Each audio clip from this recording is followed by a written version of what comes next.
Hello, I'm going to show you how to work a 1/1/1 left purl cross cable.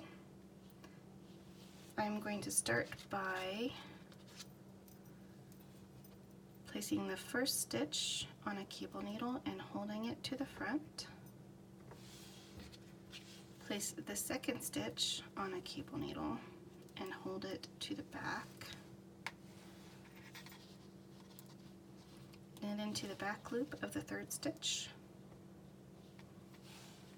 Place your second stitch back on the left needle without twisting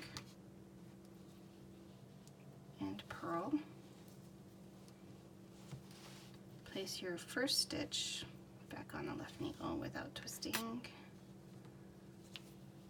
Knit it through the back